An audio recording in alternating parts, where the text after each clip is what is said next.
Hey there. Here's some big news I'm really excited about. My new book, Connections That Count: How to Transform Your Network into Influence, Leadership, and Career Growth is officially live on Amazon. If you're ready to stop networking for the sake of collecting contacts and start building relationships that actually matter, this is the guide for you. Grab your copy today on Amazon. Again, it's Connections That Count: How to Transform Your Network into Influence, Leadership, and Career Growth by Tim Newman.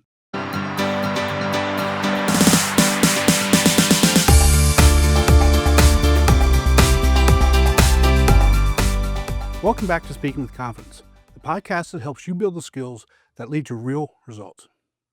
Communication, storytelling, public speaking, and showing up with confidence in every conversation that counts.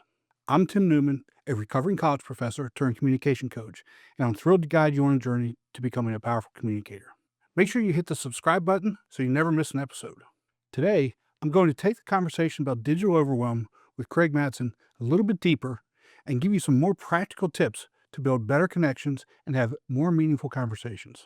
If you missed the episode with Craig Mattson, make sure you check it out. Let's go ahead and get started.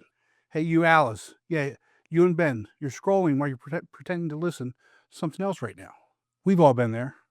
But did you know that this habit might actually be reshaping your brain? Think about how often you check your phone during a conversation while you watch TV. Studies show excessive screen time causes the thinning of the cerebral cortex. That's the part of your brain that's responsible for empathy and emotional processing. In America, people spend 44% of their waking hours looking at screens. But it could be worse. In South Africa, it's 70%. This isn't just about time management. It's about altering how we connect. Stick around to discover ways to undo the damage that we're causing. Did you know a goldfish can focus longer than the average human? That's right, a goldfish. Research shows that our attention span is now just 8.25 seconds compared to a goldfish's 9 seconds. Think about that. Since 2000, our ability to concentrate has dropped by about 25%, while screen time has steadily increased. Adults now spend over 7 hours daily looking at screens. And this just isn't about wasted time. It's physically altering our brains. Heavy screen use leads to cortical thinning in areas of the brain responsible for empathy, emotional regulation, and decision-making. And this helps explain why staying focused during conversations feels harder than ever. Constantly switching between apps, messages, and videos trains our brains to crave new stimuli, fragmenting attention and weakening deeper cognitive abilities. What we call multitasking is really just rapid attention switching, and it comes at a cost. Each time you check a notification mid-conversation, your brain needs nearly 25 minutes to fully refocus. This is why meetings with devices present result in poor information retention compared to those without. The so-called goldfish effect is most obvious in social settings. Interrupted eye contact, forgotten details, and shallow conversations that never go deeper because no one sustains attention long enough. The solution isn't simply trying harder to focus. Our brains have adapted to this high-stimulus environment, and rebuilding attention takes time. Studies show measurable improvements in focus and emotional processing after just 1 month of reduced screen use. And here's the thing. It starts with awareness. Catching yourself when you instinctively reach for your phone out of boredom or discomfort. Teens who cut recreational screen time to under 3 hours a day improve their attention spans within 6 weeks. Adults see similar benefits by setting simple boundaries, like keeping phones out of bedrooms or disabling non-essential notifications. These small changes help the brain recover its capacity for sustained focus. This attention crisis goes beyond productivity. Fragmented focus damages relationships by making others feel undervalued. Think about this. Checking your phone during a conversation signals social rejection, which the brain processes similarly to physical pain. Over time, these micro-rejections erode trust and connection, often without us even realizing it. 3/4 of young adults now choose texting over phone calls, believing it's more efficient. However, MIT research reveals Text-based communication filters out 80% of the emotional cues present in face-to-face conversations, transforming dialogue into information exchange rather than a meaningful connection. Couples resolving arguments via text take 3 times longer to reach an understanding compared to in-person discussions. The medium itself alters how we process emotions, not just the absence of body language. Think about this. The average person responds to a text within 90 seconds, faster than the brain completes emotional processing. This creates a mismatch. The sender feels the full emotional weight of their words, while the recipient receives stripped-down text, guessing at tone and intent. A 2023 University of California study found people misinterpret text 65% more often than spoken conversations. Simple phrases like fine or whatever often spark confusion or conflict without vocal inflection to clarify meaning. Imagine texting, "We need to talk," to a friend, only to have them panic over a non-issue because they misread your tone. Digital conflict escalates quickly for the same reason. Without nonverbal cues like a conciliatory smile or softening eye contact, minor disagreements can balloon into major arguments. Couples who primarily communicate via text report more frequent misunderstandings and lower relationship satisfaction. The problem extends to work teams where relying on Slack or email for complex discussions leads to 40% more miscommunication incidents than regular video calls. Texting also limits emotional expression. Rapid fire exchanges average fewer than 6 words per message, leave little room for vulnerability or nuance. Psychologists note that self-disclosure decreases by 30% in text-based communication compared to voice interactions. How often do you use emojis? While they are helpful for basic tone, they lack specificity. A smiling emoji might signal happiness, sarcasm, or nervousness, depending on context. Stanford researchers found that adding emojis to ambiguous messages increases misinterpretation by almost 22%. Switching to voice messages improves emotional accuracy by 55% as a human voice conveys meaning through pace, pitch, and pauses. Video calls restore about 70% of nonverbal cues, making them ideal for sensitive discussions. The most effective communicators match the medium to the message, reserving text for logistics and using richer formats for emotional or complex topics. The content you scroll through daily alters your emotional capacity. Social platforms optimize for engagement, prioritizing content that triggers immediate reactions over nuanced emotional exchanges. Think about it. These platforms want to keep you engaged. This constant exposure trains your brain to expect emotional stimulation in quick bursts rather than gradual, sustained connection. Neuroscientists observed MRI scans found that heavy social media users showed 29% less activation in the amygdala, the brain's emotional processing center, when witnessing real-world distress compared to light users. This reduced activation diminishes the ability to empathize with others' emotions, contributing to the 42% of frequent users who report feeling emotionally detached from offline relationships. The platform economy monetizes attention by hijacking natural emotional rhythms. Each notification delivers a microdose of dopamine, the neurotransmitter associated with reward seeking. For example, a notification interrupting a heartfelt conversation can shift focus from emotional connection to the instant gratification of checking a like or comment. Real human bonding, however, relies on oxytocin, which builds gradually through shared experiences and physical presence. Dopamine-driven interactions condition brains to prefer the quick hit of a notification over the slower reward of a face-to-face connection. One study tracking college roommates found that those who communicated primarily through apps showed 50% lower oxytocin levels during shared activities compared to those who limited digital communication. This shift has tangible social consequences. Stanford researchers discovered that people retain 70% less information about friends' lives when following them primarily through social media versus having direct conversations. Emotional outsourcing compounds this issue.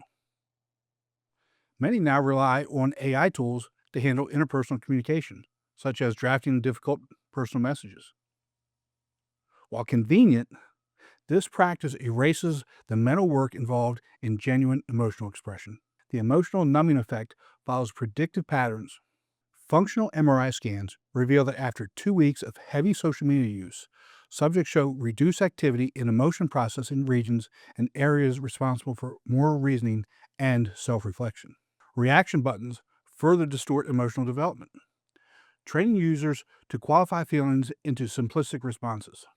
A University of Pennsylvania study found that participants describing in-person experiences used 3 times more emotional nuance than those documenting online interactions. But here's the thing. The solution isn't abstinence, but a rebalancing. Scheduling regular analog hours helps rebuild emotional stamina, with measurable growth in brain regions governing emotional regulation. How about this? Just the mere physical presence of a smartphone changes conversations, even when no one's touching it.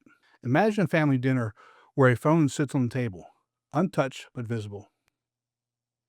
Conversations feel stilted, moments of connection are fleeting, and everyone seems slightly distracted.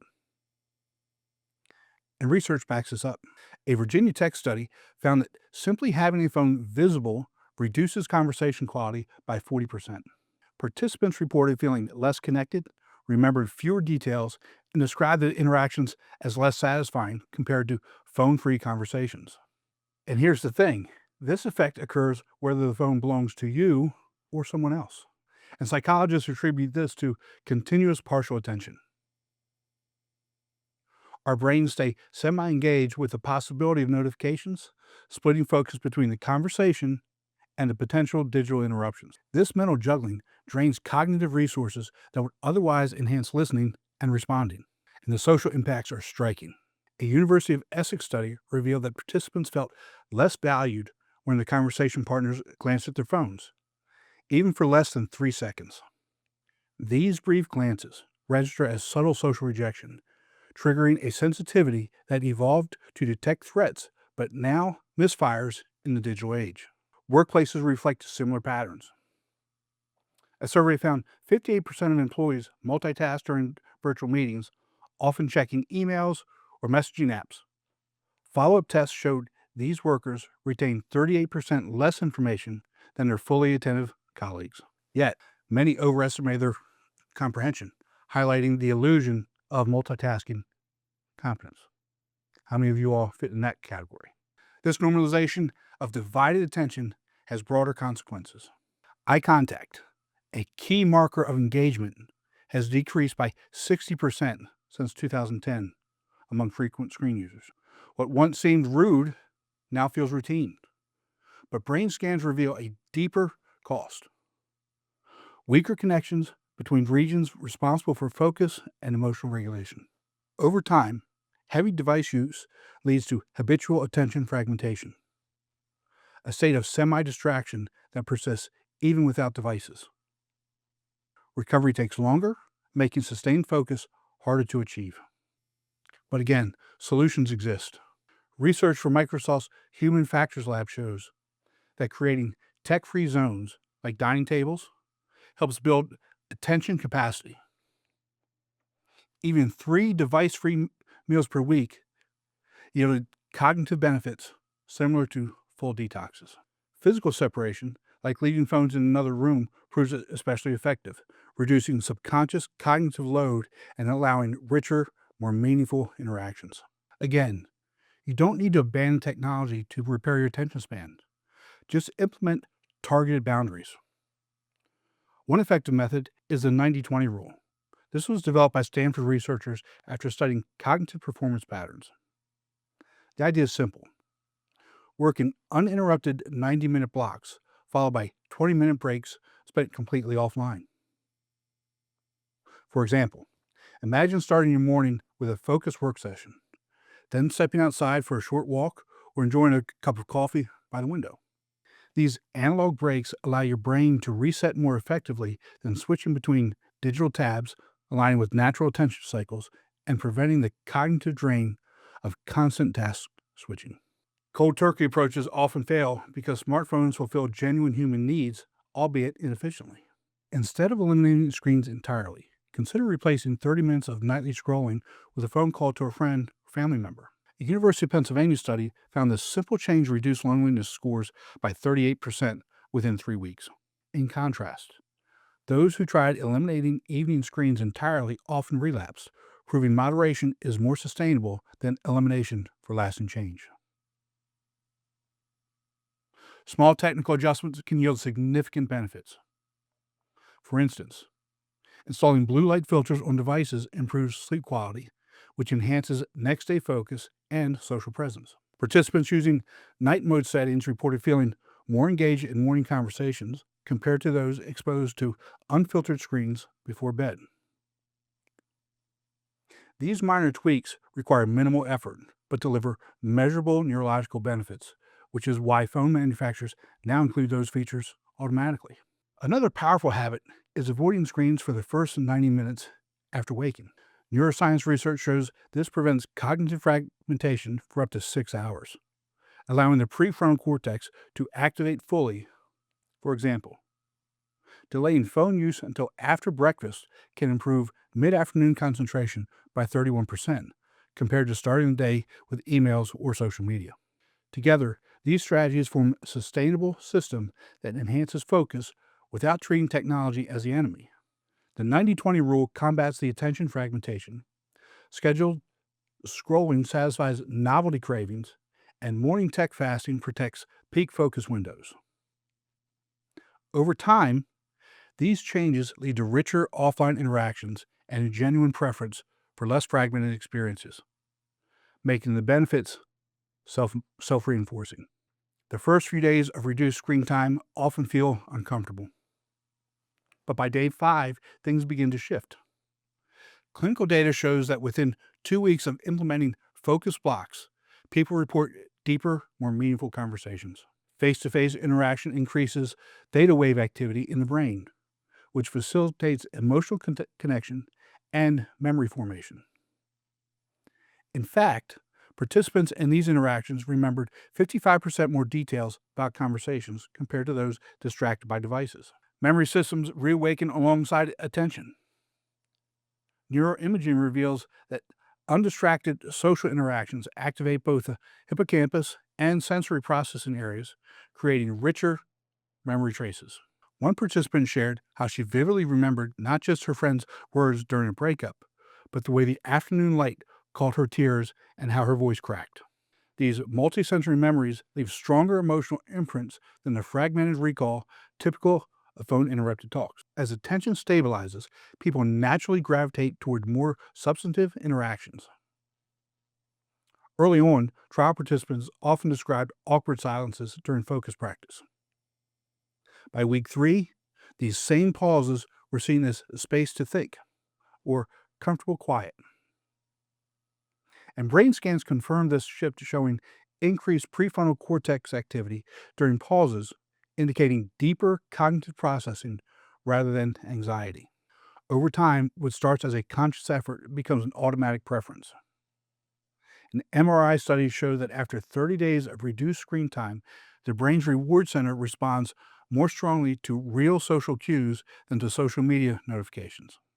One participant noted, "I stopped wanting to check my phone because whatever was happening in the room got more interesting."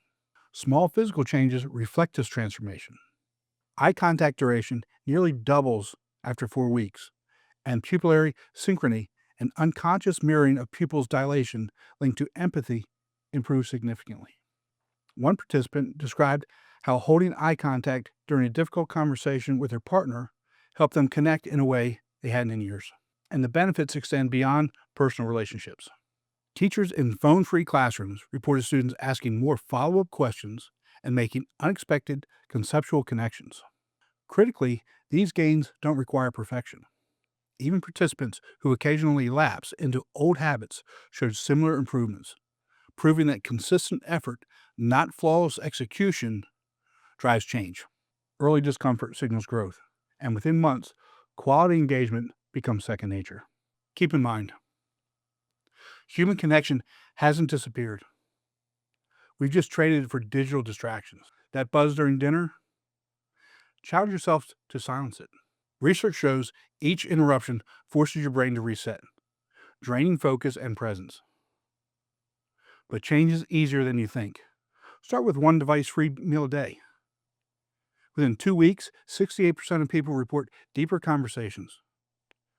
Face-to-face interactions boost theta waves by 40%, helping your brain rebuild and your attention span grow. Relationships don't thrive on more communication, but better communication. The solution has always been within reach. Put the phone down, look up, and reconnect where it matters most. Remember, we're not looking for perfection. We just want to make progress. Be sure to visit speakingwithconfidencepodcast.com to get your free ebook, The Top 21 Challenges for Public Speakers and How to Overcome Them. You can also register for the Forming for Public Speaking course. Always remember, your voice has the power to change the world. We'll talk to you next time. Take care. That's it for today's episode. But before you go, don't forget to grab your copy of my brand new book, Connections That Count: How to Transform Your Network into Influence, Leadership, and Career Growth, available now on Amazon. It's time to turn your network into real influence and career growth. Pick it up today and start making your connections count.